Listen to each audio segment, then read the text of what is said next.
উত্তরপাড়া এখান থেকে খুব দূরে না।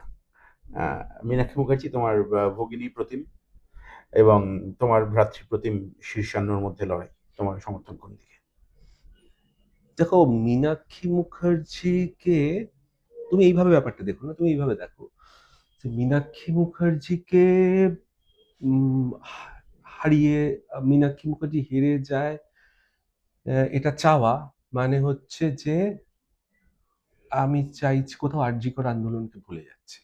কারণ আরজিকর আন্দোলনের সময় আমাদের একটা ছবি খুব স্পষ্টভাবে মাথার মধ্যে বসে থাকে, কাল্ট ছবি।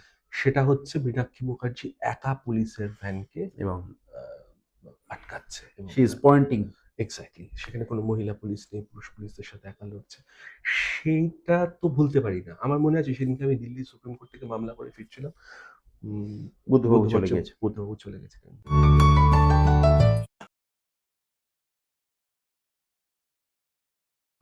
নমস্কার, আপনি রয়েছেন কবিরের সঙ্গে এবং আমি আজকে আমার একজন অত্যন্ত কাছের মানুষ, খুব বিশেষ মানুষ, অভিষেক হালদার, অ্যাডভোকেট অভিষেক হালদার, তার সঙ্গে কথা বলবো।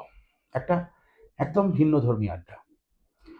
একজন আইনজীবী, মানুষের আইনজীবী, প্রগতিশীল আইনজীবী, যার ছাত্রাবস্থা কেটেছে এসএফআই এর পতাকা হাতে, বাম মনস্ক আইনজীবী,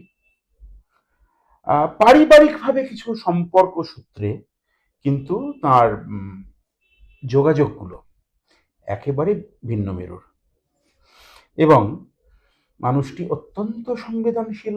দেখতে পাচ্ছেন আমরা তার চেম্বারে বসে আছি, প্রচুর বই, আলবেয়ার কামু রয়েছে, গ্রামসি রয়েছে, শক্তি চট্টোপাধ্যায় রয়েছে, নবারুণ রয়েছেন, বিনয় মজুমদার রয়েছেন, প্রচুর সিনেমা নিয়ে আমাদের গল্প হলো।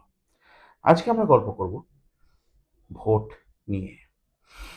ভোট তো শুধুমাত্র পাটিগণিত নয়, ভোটের ইতিহাস, ভোটের ভূগোল, ভোটের ফিজিক্স, ভোটের কেমিস্ট্রি ইত্যাদি বিষয় নিয়ে এমন একজন মানুষ, খুব বিশেষ মানুষ, ছবি তুলতে ভালোবাসেন এবং নিজেও অত্যন্ত ফটোজেনিক একজন মানুষ। আরজিকর আন্দোলনের সময় যার ভূমিকা খুব গুরুত্বপূর্ণ ছিল, এরকম একজন আইনজীবী। আপনি জানেন, হাইকোর্ট পাড়ায় আমার একটু সামান্য যাতায়াত চর্চা, এবং আইনজীবীদের যে রুক্ষ, তাদের যে কালো কোট, কালো জব্বা, তাদের ভেতরের থেকে বাম অলিন্দের অংশটুকুকে আমি একটুখানি বেশি খুঁজে বার করার চেষ্টা করি। এহেন মানুষটি Abhishek Haldar supreme court, high court, Kolkata high court, supreme court, বিভিন্ন জায়গায় একাধিক গুরুত্বপূর্ণ মামলা করেছেন, সরকার বিরোধী মামলা করেছেন এবং জিতেওছেন বেশ কিছু গুরুত্বপূর্ণ মামলা। আরজিকর আন্দোলনের সময় আকাশ বাতাস কাঁপানো একজন অ্যাক্টিভিস্ট, এবং আবারও বলছি পারিবারিকভাবে কিন্তু তার বেশ কিছু সম্পর্ক সূত্র একেবারে ভিন্ন মেরুর।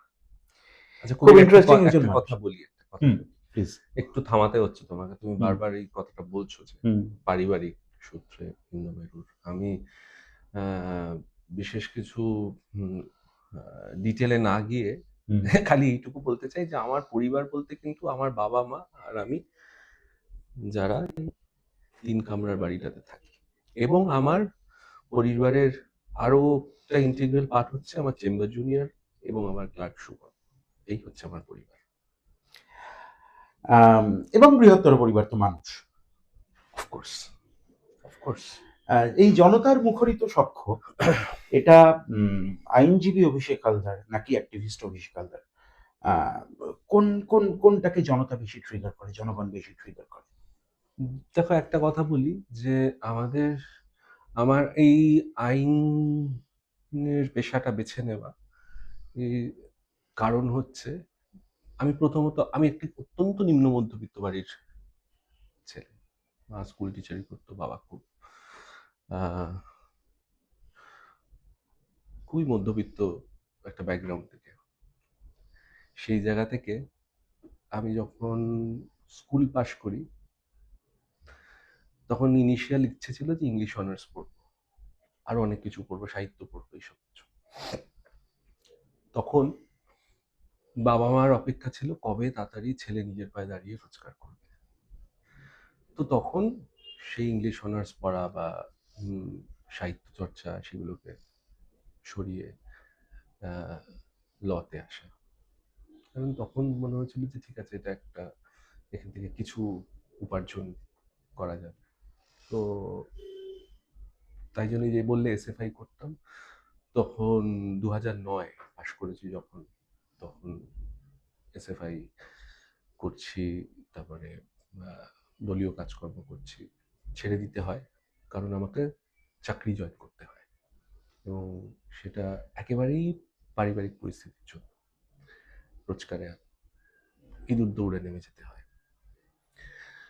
এবার সেটা করতে করতে সবসময় মাথায় রাখতাম যে আস্তে আস্তে এই চাকরি বা চাকরির জগৎ, এটার মধ্যে তো একটা প্রতিবন্ধকতা আছে, সেখানে স্বাধীনভাবে চিন্তা করার জায়গাটা কম। তো আমি সবসময় চাইতাম যে এমন একটা কাজের মধ্যে থাকবো যাতে ক্রমশ স্বাধীন হয়ে যেতে পারি, স্বাধীন হয়ে যেতে পারি। তো সেই জায়গা থেকে প্রফেশনে আসা, বাবা কাকা জ্যাঠা কেউ কোনোদিন ছিল না, ফার্স্ট জেনারেশন লয়ার, হাইকোর্টের অ্যাপেলেট সাইড অরিজিনাল সাইড কি হয় তাই জানতাম। ক্যালকাটা ইউনিভার্সিটিতে পড়েছি, ছাত্র রাজনীতি করেছি, আমি তো আর বড় ওইসব ন্যাশনাল ল স্কুলে পড়িনি, বা খুব বড় কেউ রেকমেন্ড করে দেওয়ারও কেউ কোথাও ছিল না। তো এসে প্রথমে তো দেখে চোখ ধাঁধিয়ে গেল। তারপরে প্রফেশনে ঢুকলাম, একটু দেরিতেই ঢুকেছিলাম, চাকরি করতাম যখন ঢুকলাম, তো তখন তো একদম পেটের দায়ে প্রফেশন করা। তারপরে যখন আস্তে আস্তে একটু প্রফেশনে নিজের জায়গা তৈরি করতে পারলাম, তখন থেকেই চিন্তা করে নিয়েছিলাম যে কাজটাকে দুভাবে ভাগ করে দেবো। যে তুমি বললে অ্যাক্টিভিস্ট না আইনজীবী, তখন কাজটাকে দুভাবে ভাগ করে দেবো। তো আমি মনে করি যে একটা মানুষ যদি নিজের কাজ ভালো করে না বোঝে, সে 10-এর কাজ করতে পারে না, দেশের কাজ তো একেবারেই করতে পারে না। একজন প্রফেশনাল একজন মানুষকে প্রাথমিকভাবে নিজের পেশাগত জায়গায় একদমই তাই, দৃঢ় প্রথিত হতে হয়। তো সেই জায়গাতে করতে করতে সবসময় মাথায় যেত এমন একটা জায়গায় যাব যখন আমি আমার কাজ, রুজি রুটির কাজ এবং আদর্শগত জায়গা থেকে কাজ দুটোকে ভাগ করে দিতে পারবো। যে একটা জায়গায় এসে আমাদের কত কি চাই বলো, আমাদের তো খুব একটা বিশাল টাকার প্রয়োজন নেই। হ্যাঁ, সেরকম তো আমাদের তো এটা সারাক্ষণ আমাদের চাপিয়ে দেওয়া হয় যে এটা প্রয়োজন, এটা প্রয়োজন। আজকে একটা গাড়ি আছে, কালকে সেই গাড়িটাকে আপগ্রেড করতে হবে, পরশু এই বাড়িতে থাকি, চলে যাচ্ছে তো।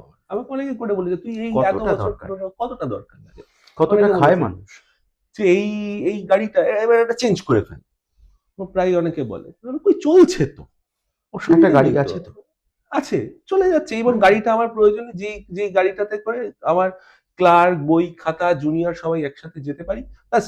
মাঝে মধ্যে লং ড্রাইভও বেড়ানো, সেইটুকু তার সেই সময় সুযোগটা সবসময় পাই না, কাজের চাপ থাকে। কখনো লং ড্রাইভটা হয় না, ওটা হয় না। মাঝে মধ্যে পাহাড়ে বেরিয়ে যাই একা, পাহাড়ে জঙ্গলে বেরিয়ে ক্যামেরা নিয়ে বেরোই, ফোনের ক্যামেরাও খুব ভালো, ঘুরে বেড়াই, বইপত্র নিয়ে যাই, পড়াশোনা করি। এইসব পাহাড় বলতে হচ্ছে আমাদের পশ্চিমবাংলার পাহাড় খুব সুন্দর, অবশ্যই সেই পাহাড়ে চলে যাই প্রত্যন্ত গ্রামে। ব্যক্তিগতভাবে তো আমার পশ্চিমবাংলার পাহাড়ি সবথেকে ভারতের মধ্যে সবথেকে ভালো, এত সবুজ, এত পাহাড় স্নিগ্ধ। হ্যাঁ, তো সেই জায়গা, তারপরে বইপত্র আছে মায়াবী। আর তুমি বললে এই যে চেম্বার দেখি বই দেখালে, এগুলো চেম্বারের বই না, চেম্বারের বই অন্য, এটা হচ্ছে চেম্বারের। আচ্ছা, আমি কি এখান থেকে একটু উইথ ইওর কাইন্ড পারমিশন চুরি করতে পারি? নিশ্চয়ই নিয়ে পড়তে পারো।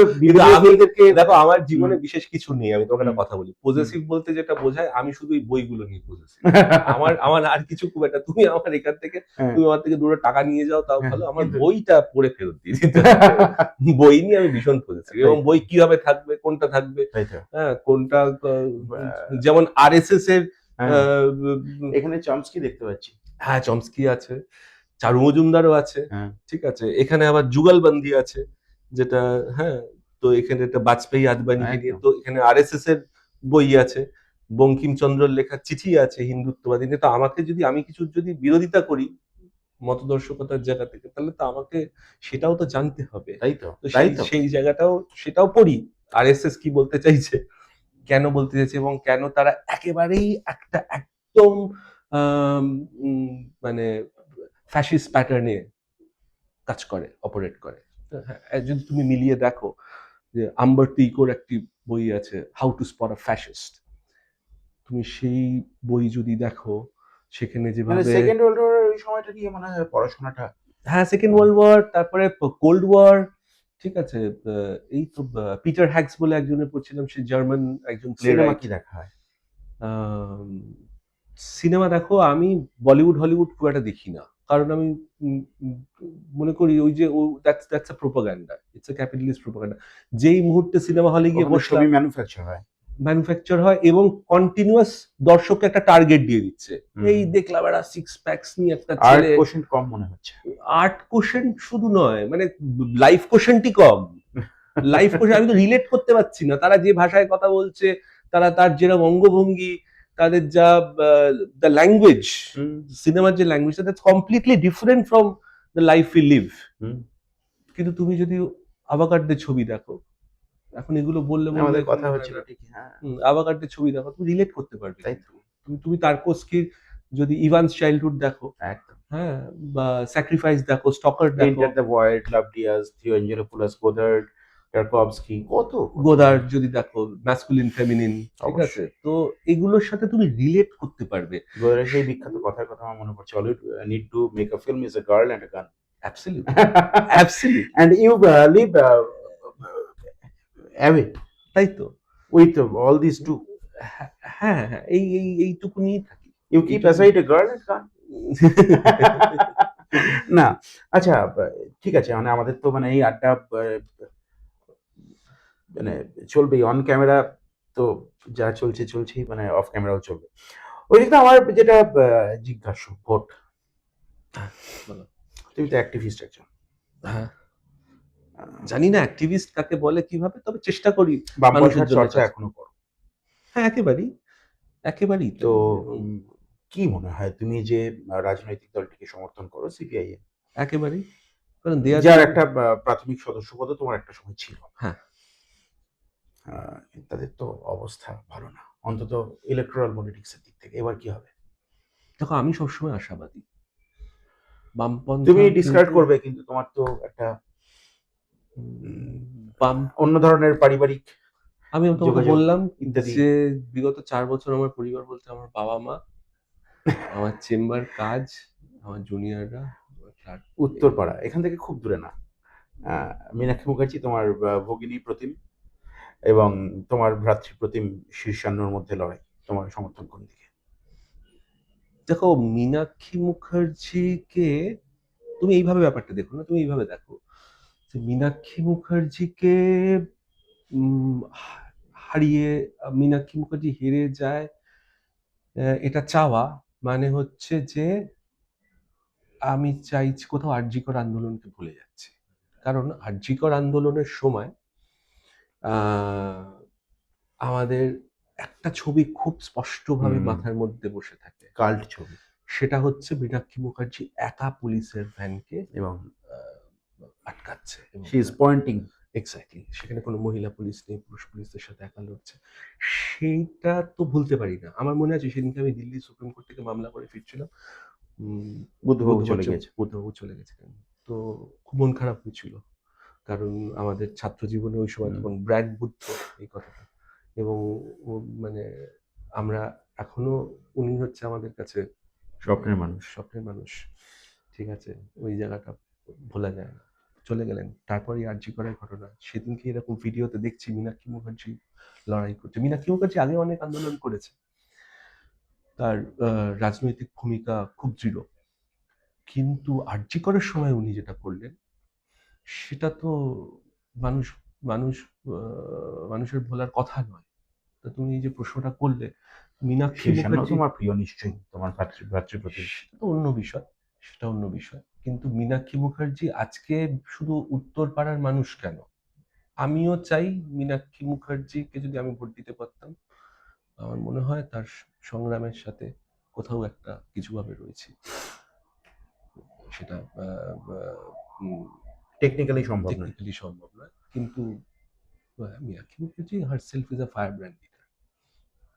তোমার অনেক সিনিয়র, অনেক কোলিগস, তারা তো সরাসরি নির্বাচনে লড়াই করছেন। বিকাশ রঞ্জন ভট্টাচার্য ও ইয়েস, হ্যাঁ নিশ্চয়ই। এবং জুনিয়রদের মধ্যে বলতে গেলে, মানে জুনিয়র মানে আমি বয়সের দিক থেকে বলছি, সায়ন সায়ন খুব প্রিয় খুব মানুষ, ভাইব্রেন্ট ছেলে। খুব খুব ভাইব্রেন্ট। তোমার কখনো ইচ্ছা হয় না, আমি নির্বাচনে লড়াই করব, মানুষের জন্য আরো বেশি করে কাজ করব? দেখো আমি তো মানে নির্বাচনে লড়াইয়ের জন্য, মানে জনপ্রতিনিধিত্ব করার জন্য যতটা আমি মনে করি না, আমি এখন বোধহয় জনপ্রতিনিধিত্ব করার মতো কেউ খুব একটা হয়ে উঠেছে। এই এই এরকম আমার নিজের দলে দম বন্ধ হয়ে আসে না? নিজের দল বলতে তুমি যে দলকে পছন্দ করো, মনে হয় না যে এই দল এখন একটা টিকিট কিসে, মানে এই টিকিট, আমার দল তো, আমি তো দলের হয়ে কথা বলি, আমি তো না অ্যাক্টিভিস্ট, না না না না, আমার আমাকে কোনো দিকে টিকিট দিচ্ছে না না, আমি না অন্য না কোনো দলে। না না না না না না না না না, একেবারেই নয়, একেবারেই নয়। মানে টিকিটের রাজনীতি তো অন্যরকম হয়। কেমন? টিকিটের রাজনীতি, যারা টিকিটের জন্য এই দল থেকে ওই দলে চলে গেল টিকিট পেল না বলে। আমি দুদিন আগেই সোশ্যাল মিডিয়াতে লিখলাম, তোমার সোশ্যাল মিডিয়াতে আছো, যে টিকিট না পাওয়া রাজনীতিবিদদের দেখলে বড় মায়া হয়, হাসিও পায়, দুঃখ হয়, বুঝতে পারি না কি করব, কি অভিমানী তারা। আবার টিকিট পেয়ে সঙ্গে সঙ্গে কাজ করতে আরম্ভ করছে, তাদের দেখলেও তাই। মুড সুইং হয় খুব ঘন ঘন। তাদের দেখলে খুব টিকিটের রাজনীতি নয়। দেখো, টিকিটের রাজনীতি করার আমার মনে হয় না টিকিটের জন্য রাজনীতি। আমি আমার পেশার জায়গায় খুব, I know who I am, আমার পেশা নিয়ে আমি যথেষ্ট সন্তুষ্ট, আমার আদর্শের জায়গা থেকে আমি কল্যাণবাবুর খুব সঙ্গে কি সন্তুষ্ট। এখনো যোগাযোগ হয়? কোর্টে দেখা হয়, কোর্টে কখনো কখনো দেখা হয়। কল্যাণবাবুকে আমরা তো খুব, মানে একজন রাগী মানুষ, খুব ইম্পালসিভ মানুষ, মাঝে মধ্যে লাগাম ছাড়া কথা বলে ফেলেন, পরে আবার ভুল স্বীকারও করেছেন, বুদ্ধবাবুকে নিয়ে যা বলেছিলেন। আসলে মানুষটি কেমন, তুমি যেভাবে দেখেছো, অনেকেই তো দেখেন। দেখো, মানুষ চিনতে সারা জীবন কেটে যায়। মানুষ যেভাবে তাতেও চেনা যায় না। তাতেও চেনা যায় না, তাতেও চেনা যায় না। তবে যে কটা দিন দেখেছি, প্রাণবন্ত ছিলেন, প্রাণবন্ত মানুষ, ইউথফুল। Very youthful. হ্যাঁ, সেই জায়গাতে দিয়ে আমি বাকি বিষয়গুলোতে যাচ্ছি না, সেই জায়গাতে খুব কখনো প্রাণবন্ত কোনো ছিলেন। দ্বন্দ্ব হয়েছে? রাজনৈতিক বিরোধ থাকতে পারে, তো দ্বন্দ্বর জায়গাতে উনিও আসেননি, আমিও যাই, একদম ভদ্রলোকের চুক্তি বলতে পারো। তো সংসার তো এটাও। এটাই। মা বাবা সুমন, এই সহবাস কেমন চলছে? বাহ, ভালোই চলছে। আমার শুধু এখানে না, আমার বিছানার অর্ধেকটাও বই, ভাবা যায়। আমার বিছানার অর্ধেকটাও বই। আমার বেডরুমে, ওই ঘরে তুমি যদি আমার বিছানায় অর্ধেকটা, সেটা আবার রাতে শোয়ার আগে কি ধরনের বই পড়া যেতে পারে, যেরকম ছোট গল্প পড়লাম, খুব হুমায়ুন আহমেদ, খুব অনায়াস একটা জীবন হতে পারতো, খুব আরামের একটা জীবন হতে পারতো, খুব বিলাসিতার একটা, বিলাসিতা নেই আমি বলছি না, আরো বিলাসিতা, আরো বিলাসিতা, একটা খুব বিশেষ সম্পর্ক ইত্যাদি, সেসব না করে সরকার বিরোধী মামলা একের পর এক, being a close associate of our CM, কেন, মানে কি ট্রিগার করে, কেন? এটা তো মানুষের জানা, এই স্রোতের বিরুদ্ধে হাঁটা মানুষ তো তুমি। হ্যাঁ, তো এটা তো আমার বিলাসিতার চাহিদা খুব একটা কোনোদিনই ছিল না। বিলাসিতা আরো, এই যে কনসেপ্ট তুমি বলে না, আরে আরো বিলাসিতা, তো এটাও তো বিলাসিতা। কটা মানুষ বসে, আজকে যদি আমি কোথাও চাকরি করতাম, বসে বসে পড়তে পারতাম গ্রামসি, বলো তো, বাড়িতে শক্তি চট্টোপাধ্যায় পড়তে পারতাম, বিনয় মজুমদার পড়তে পারতাম, এটাও তো ইউ বিলাসিতা। আর প্রিভিলেজড। এটা of course I am privileged, of course I am privileged. আজকে বসে বই পড়ার সময় বার করাটাও তো একটা প্রিভিলেজ। আমাকে আমার মাথার উপরে কেউ বলার নেই। হ্যাঁ, মক্কেলদের একটা কাজের তাগিদ থাকে, সেই জায়গায় তাদের প্রতি একটা প্রফেশনাল দায়বদ্ধতা থেকে যায়, সেই জায়গা থেকে তো পড়াশোনা করে প্রথম সুপ্রিম কোর্টে গিয়ে, সর্বোচ্চ আদালত, আমাদের যেটা কথা হচ্ছিল অফ ক্যামেরা, যে 0.5 ঘন্টা 40 মিনিটের একটা আর্গুমেন্ট, হ্যাঁ এই সেশনটা, এটা তো একটা মানে বলার মতো কথা হ্যাঁ সুপ্রিম হ্যাঁ কোর্টে। হ্যাঁ, সুপ্রিম অভিজ্ঞতা কোর্টে মামলা কেমন? করেছে। আমার আমার প্রথম দিকে যেরকম একটা হাইকোর্টে ভয় লাগতো, যে ওই যে বললাম না, বাবা কাকা জ্যাঠা কেউ কোনোদিন ছিল না। তুমি জানি না অ্যালবার্ট কামুর আউটসাইডার পড়েছো কিনা, আমার প্রতিনিয়ত নিজেকে আউটসাইডার মনে হয়। I am a gatecrasher, I am like nobody. তাই জন্য একটা অনেক, আমার স্টাডিতে মানে খুব যে কয়েকটা বই রাখা থাকে তার মধ্যে আউটসাইডার একদম প্রথমের দিকে রাখা। তাই জন্য একটা বিশেষ পিরিয়ড অবধি আমি ফেসবুকে অজ্ঞাত থাকার জন্য নিজের নাম লিখেছিলাম নিমো, আচ্ছা। যেটা হ্যাঁ NEMO। তো সেটা সেই থেকে নিমো নিমো নিমো করে সবাই হয়ে হ্যাঁ নিমো। নিমো মিনস নোবডি। হ্যাঁ, হ্যাঁ। হ্যাঁ, তো অনেক বলছি কেন মানে ফোমো নেই, fear of missing out. Not at all, not at all, not at all, not at all. তো একদম ওই ওই নিমো করে রেখেছিলাম। তো আমার সবসময় মনে হতো, তুমি বললে যে সুপ্রিম কোর্ট, যখন সুপ্রিম কোর্টে গেলাম খুব অদ্ভুত ভাবে সুপ্রিম কোর্টে আমার খুব একটা কোনো জড়তা হয়নি। আমার এখনো মনে আছে আমার প্রথম প্রথম মামলা করা ছিল হচ্ছে ৩ জনের বেঞ্চের সামনে, justice Nageswara Rao, justice গাওয়াই, justice নাগারাত্না, যাকে সবাই চেনে। এবং আমার উল্টো দিকে ছিলেন মোহনা, উনি একজন সিনিয়র অ্যাডভোকেট। অদ্ভুতভাবে কোনো জড়তা কাজ করলো না দেখলাম একটা, এবং সেই মামলা জিতলামও। আমি প্রথমে করিডোরে বেরিয়ে বিশ্বাস করতে পারছিলাম না যে হাইকোর্টে ভয় পেতাম, ৩-৪ বছর চাকরি করে এসে জানি না কি, ওসবও মনে হয়নি। খুব স্বাভাবিক অদ্ভুত ভাবে এসে বাবা মাকে ফোন করে বলছি, জানো মামলা জিতে গেছি সুপ্রিম কোর্টে। ওনারাও খুব সেভাবে বুঝতে পারছেন না, তো ওরকম নয়। তারপরে আমি নিজেও চিন্তা করছি যে আচ্ছা জিতলাম, হলো, এই আর কি। তারপর থেকে থিংস হ্যাভ বিন, আমি কোনো খুব একটা এটা নিয়ে মাথা ঘামাইনি। তারপরে উত্তরপাড়ায় যাবে প্রচার করতে, প্রিয় শীর্ষান্নর বিরুদ্ধে প্রিয় মীনাক্ষীর হয়ে। দেখো একটা কথা বলি, তুমি যখন এই কথাটা তুললে তাহলে অন্যভাবেই বলতে হয়। মীনাক্ষী মুখার্জি, আবার বলছি, নিজে স্বঘোষিত একজন ফায়ার ব্র্যান্ড লিডার। মীনাক্ষী মুখার্জির বোধহয় কোনো বিভীষণের প্রয়োজন নেই। বিভীষণের প্রয়োজন রামেদের হয়, বামেদের হয় না।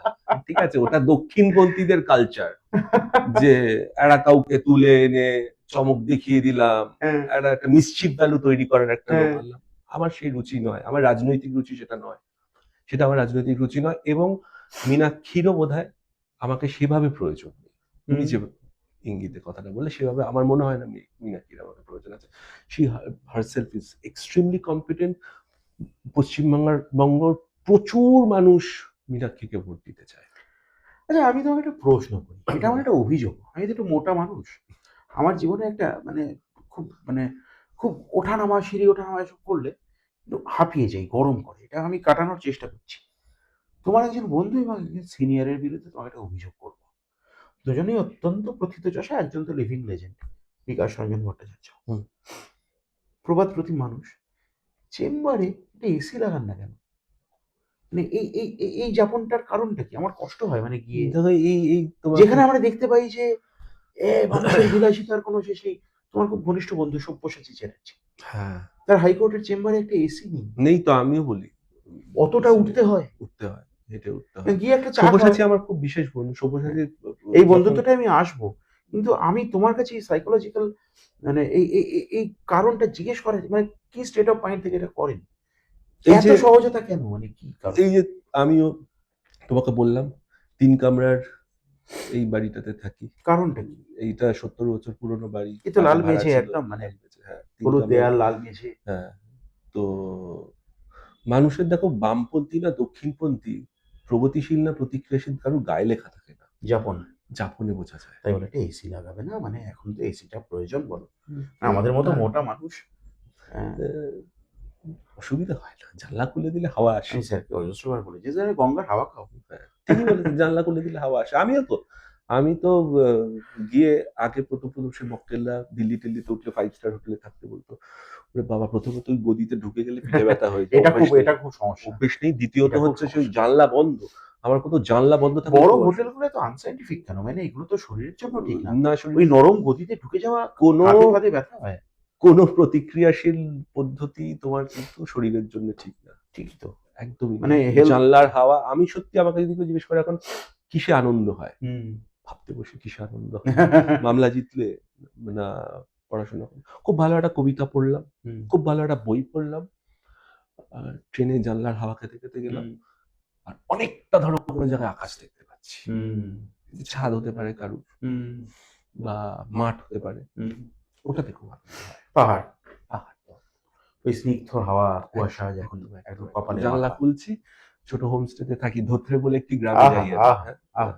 ধোত্রে বলে একটি গ্রামে যাই, যখন তখন চলে যাই। ওখানকার প্রচুর মানুষ চেনে আমাকে, তাদের সাথে গল্প আড্ডা করি, গিটারটা নিয়ে যাই মাঝে মধ্যে।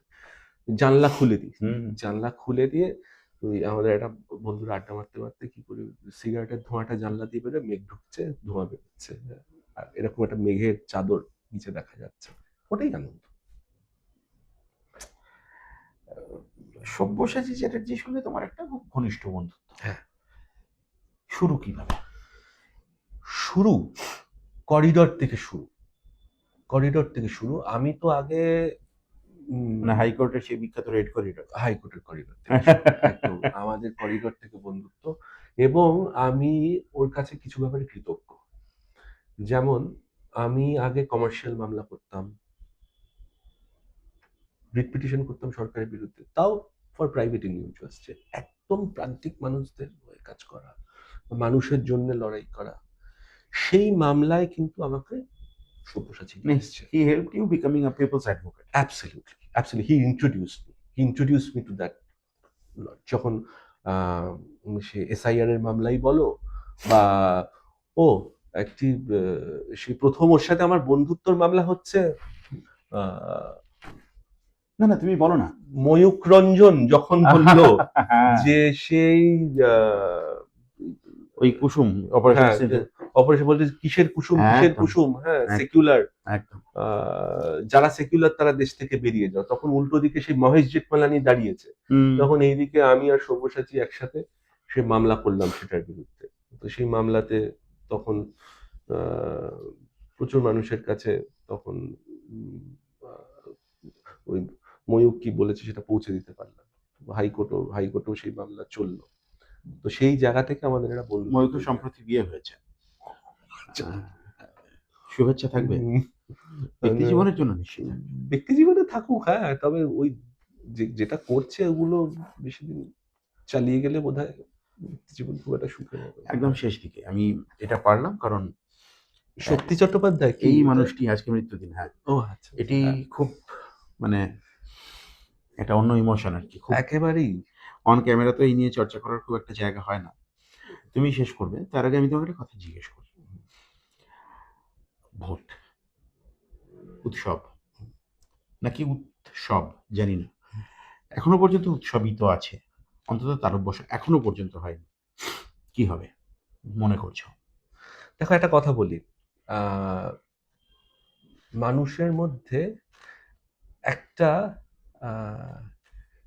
রেস্টলেসনেস কাজ করছে। এই যে ক্রমাগত মানুষকে সরকার পক্ষ ভাবছে, বিজেপি বা তৃণমূল বলো, যে মানুষের গা শোয়া হয়ে গেছে, সবকিছু গা শোয়া হয়েছে। আজকে কিন্তু গা শোয়া হয়নি, মানুষ শেষ কথা বলে, মানুষ বিপ্লব করে, এবং যেদিনকে তুলে ফেলে দেবে সেদিনকে কিন্তু আর মাটি খুঁজে পাওয়া যাবে না। নবারুণের কবিতাটা মনে আছে, এই মৃত্যু উপত্যকা আমার দেশ নয়? প্রত্যেক মানুষ, সে এই লাইনগুলো জানুক কি না জানুক, তারা কিন্তু এভাবে চিন্তা ভাবনা করে। মানুষের মধ্যে একটা রেস্টলেসনেস কাজ করছে, এবং তারা কিন্তু একটি বিকল্প খুঁজছে। এইটা আমি তোমাকে খুব নিজের অভিজ্ঞতা থেকে বলতে পারি, তারা একটা বিকল্প খুঁজছে।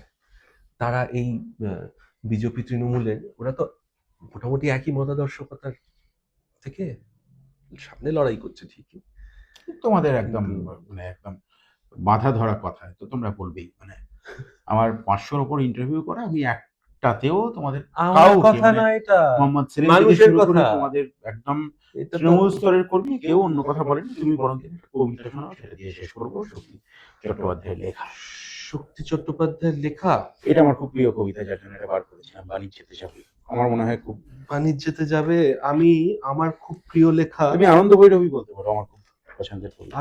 আনন্দ ভৈরবীর জন্য আমার বই লাগে না, লাগে না। আজ সেই ঘরে এলায় পড়েছে ছবি, আজ সেই ঘরে এলায় পড়েছে ছবি, এমন ছিল না আষাঢ় শেষের বেলা, উদ্যানে ছিল বর্ষা পীড়িত ফুল, আনন্দ ভৈরবী। সে কি জানিত না যত বড় রাজধানী তত বিখ্যাত নয় হৃদয়পুর, সে কি জানিত না আমি তারে যত জানি আনক সমুদ্র। সে কি জানিত না এমনই দুঃসময় লাফ মেরে ধরে মোরগের লাল ছুটি, সে কি জানিত না হৃদয়ের অপচয় কৃপণের বাম্বুটি। সে কি জানিত না এমনই দুঃসময় আজ সেই কোঠে আসে না রাখাল ছেলে, বাজে না মোহন বাসিতে বটেরও মূল। আজ এখনো বর্ষা কোদালে মেঘের ফাঁকে বিদ্যুৎ রেখা মেলে, সে কি জানিত না এমনও দুঃসময় লাফ মেরে ধরে মোরগের লাল ছুটি, সে কি জানিত না হৃদয়ের অপচয় কৃপণের বাম মুঠি। সে কি জানিত না যত বড় এমনও সে কি জানিত না এমনও দুঃসময় তো হয়ে গেল। একদম শেষ লাইনটা এটা কাটবো না, আমরা মানুষ দেখুক যে আমরা যন্ত্র হতে হতে ভুলে গিয়েছি। হ্যাঁ, একেবারেই সত্যি ভুলে গেছি। এটা আমার খুব প্রিয় কবিতা ছিল। এটা আমার খুব প্রিয় কবিতা। তবে একটি প্রাসঙ্গিক কবিতা তোমাকে আমি শোনানোর। সে কি জানিত না যত বড় রাজধানী তত বিখ্যাত নয় এই হৃদয়পুর, সে কি জানিত না আমি তারে যত জানি আনখ সমুদ্র। এই যে আনখ সমুদ্র, এখন আনখ সমুদ্র কি জানতে ইচ্ছে করে? আনখ সমুদ্র মানে হাউ ইম্প্যাক্টফুল, মানে আনখ সমুদ্র। কি বলি বলো তো? এটা কি শক্তি চট্টোপাধ্যায় বলি সম্ভব? একেবারেই তাই, একেবারেই তাই। শক্তি চট্টোপাধ্যায়ের আরেকটা খুব বিখ্যাত, একটু কম চর্চা করা কবিতা আছে, সেটা হচ্ছে যখন বৃষ্টি নামলো। না, সাবদার হাসবি। হ্যাঁ, তোমার মতো প্রাণ দেব না যতই চাক না ভারতবর্ষ। তো ওটা ওই লাইনগুলো তবে সাবদার হাসমিকে নিয়ে যখন পড়েছিলাম, ইনফ্যাক্ট এবার ইন্ডিপেন্ডেন্স ডেতে ওই আজাদি, যেটা সাবদার হাসমির কবিতা, সেটাও পড়েছি ইন্ডিপেন্ডেন্স ডেতে। সবাই কাছে একটু একটু ভুরু কুচকে দেখেছে কি ব্যাপার হলো। অনেকে বলে টুকরে টুকরে গ্যাং, আরবান নাক্সাল, এই কথাগুলো শুনতে হয়। এনিওয়ে আমরা আজকে একটা খুব ইনফ্যাক্ট আমার এই ইন্টারভিউটা শেষ করতে ইচ্ছে হচ্ছিল না, ইন্টারভিউ হলো না, আপনারা একদম আনকাট দেখবেন, কিচ্ছু কাটবো না। অভিষেক হালদার বিভীষণ নন, ভীষণভাবেই যোদ্ধা। যোদ্ধা এই জন্য আমি বলছি, সাইকোলজিক্যাল ওয়ার, যেটার মধ্যে আমি আপনি ভীষণভাবে ঢুকে গিয়েছি, ইঁদুর দৌড়, র্যাট রেস, আরো আরো আরো আরো, সেখানে সংযমের একটা দেয়াল তুলতে পেরেছেন মানুষটি। থাকুন না কবির সৌরভের ইউটিউব চ্যানেলে, দেখুন না এই ধরনের ভিন্ন স্বাদের ভিন্ন ধারার গল্পগুলো। ভালো থাকুন।